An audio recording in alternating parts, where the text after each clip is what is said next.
યુગ અભિયાન ટાઈમ્સમાં સ્વાગત છે દર્શકો। વડોદરા મહાનગરપાલિકાની ચૂંટણી અને તેમાં પણ કોર્પોરેટર રહી ચૂકેલા વોર્ડ નંબર 13ના કોંગ્રેસના ઉમેદવાર એવા બાલુભાઈ સુરવે આપણી સાથે છે। બાલુભાઈ, શું કહેશો?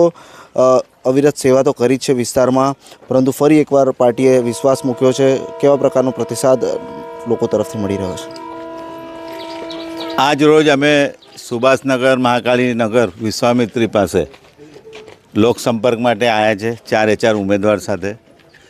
અને છેલ્લા 15 વર્ષથી જે લોકો સાથે અમે રહ્યા છે, સેવક બનીને જે કામગીરી કરી છે, એટલે લોકોએ અમને વિશ્વાસ આપ્યો છે। મતદારો અમને આશીર્વાદ આપી રહ્યા છે ને એવું કહી રહ્યા છે કે આ વખત આખી પેનલ વોર્ડ નંબર 13માં કોંગ્રેસની ચૂંટાઈને લાવીશું।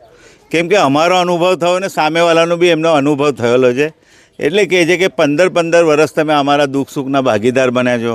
કોઈ બી સમસ્યા હોય પાણીની, ગટરની, એમાં તમે સાથે રહ્યા છો। એટલે તમારી જે આખી જે પેનલ આ વખત કોંગ્રેસની છે, અમારા જે વૈશાલીબેન કાછિયા પટેલ છે, એમના સસરા બી પહેલાં કાઉન્સિલર હતા અને સેવા કરતા હતા।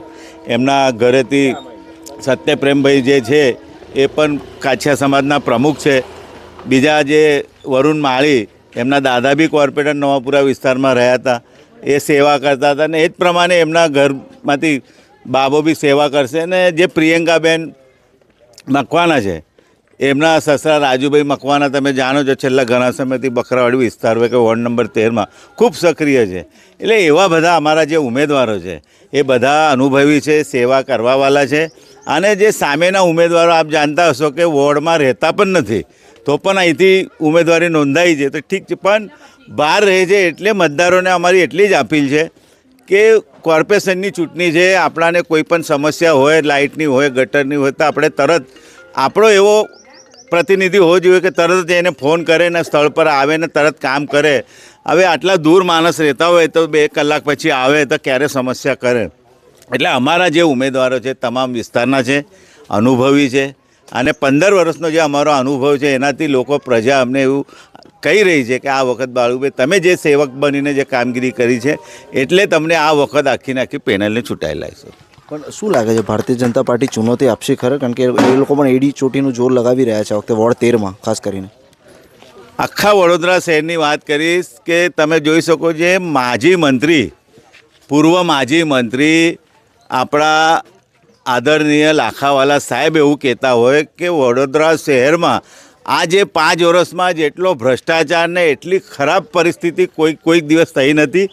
એ પોતે એવું કહેતા હોય, પછી એનાથી આગળ વધુ કશું કહેવાની જરૂર પડતી નથી। એટલે એટલો બધો ભ્રષ્ટાચાર થયો હશે, કેમ કે વડોદરા શહેરમાં તમે કોઈ રોડ પર ચાલતો માણસ જતો હોય, ગટરમાં પડીને મરી જાય, મૃત્યુ થઈ જાય એનો, પછી બોટકાના આપે જોયું હશે, 12 નિર્દોષ બાળકોનું મૃત્યુ થાય અને એમાં 2 શિક્ષિકા હોય, અને એની ભલામણ કોંગ્રેસ પાર્ટી સભામાં રજૂઆત કરે કે આ લોકોને કંઈ સહાય કરો। બધા ગરીબ લોકો હતા, કોઈ બી મૃત્યુ થાય એમના ભૂલના લીધે થયું તો એમને સહાય કરો। તો એ પણ એટલો બધો સરકારમાં અહંકાર છે, 30 વર્ષથી સત્તા પર બેઠા પછી બી લોકોનું કોઈ સમસ્યા ના કરે ને વડોદરા શહેરમાં એક પણ એવી જગ્યા ના હોય તે ગંદુને ગટરનું જે જીવડાવાળું પાણી ના આવતું હોય।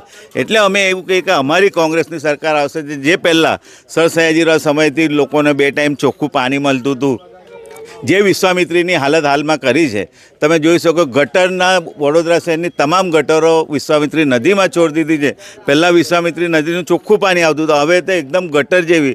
અને જે ગ્રીન બેલ્ટ વિસ્તાર હોય કે નદીની આજુબાજુ જગ્યા ખુલ્લી રાખવાની હોય, તો એ જગ્યામાં બી ભારતીય જનતા પાર્ટીના અમુક લોકોએ જગ્યા કબજો કરી લીધો છે। કેટલા લોકોએ હોટલો બનાવી દીધી છે, કેટલા લોકોએ ફાર્મ હાઉસ બનાવી દીધા છે। એટલે આ તમામ સમસ્યા એમના લીધે વડોદરા શહેરમાં જે પૂર આવ્યો હતો એ માનવ સર્જિત પૂર હતો ને એમના લીધે કોંગ્રેસનું બોર્ડ આવશે તો આ જે તમામ અમે દબાણો બી હટાવી દઈશું, વિશ્વામિત્રી નદીને ચોખ્ખું કરીશું અને વડોદરા શહેરના લોકોને પૂરતા પ્રેશરથી ચોખ્ખું પાણી આપવાની અમારી કોંગ્રેસની બાંયધરી છે। તો આ હતા 15 વર્ષ સુધી કોર્પોરેટ રહી ચૂકેલ બાલુભાઈ સુરવે, જે વોર્ડ નંબર 13થી તેમણે ફરી એકવાર પ્રજા વચ્ચે જઈને તેઓ પ્રચાર કરી રહ્યા છે। સાથે તેમને 100% જીતનો વિશ્વાસ છે કે સંપૂર્ણ પેનલ જે છે વોર્ડ નંબર 13માં કોંગ્રેસની જીતીને આવશે। જોવાનું રહેશે 28 તારીખે પરિણામ આવશે, તે દિવસે શું નિર્ણય જે છે જનતાએ લીધો છે। વધુ વિગતો માટે જોતા રહો યુગ અભિયાન ટાઈમ્સ।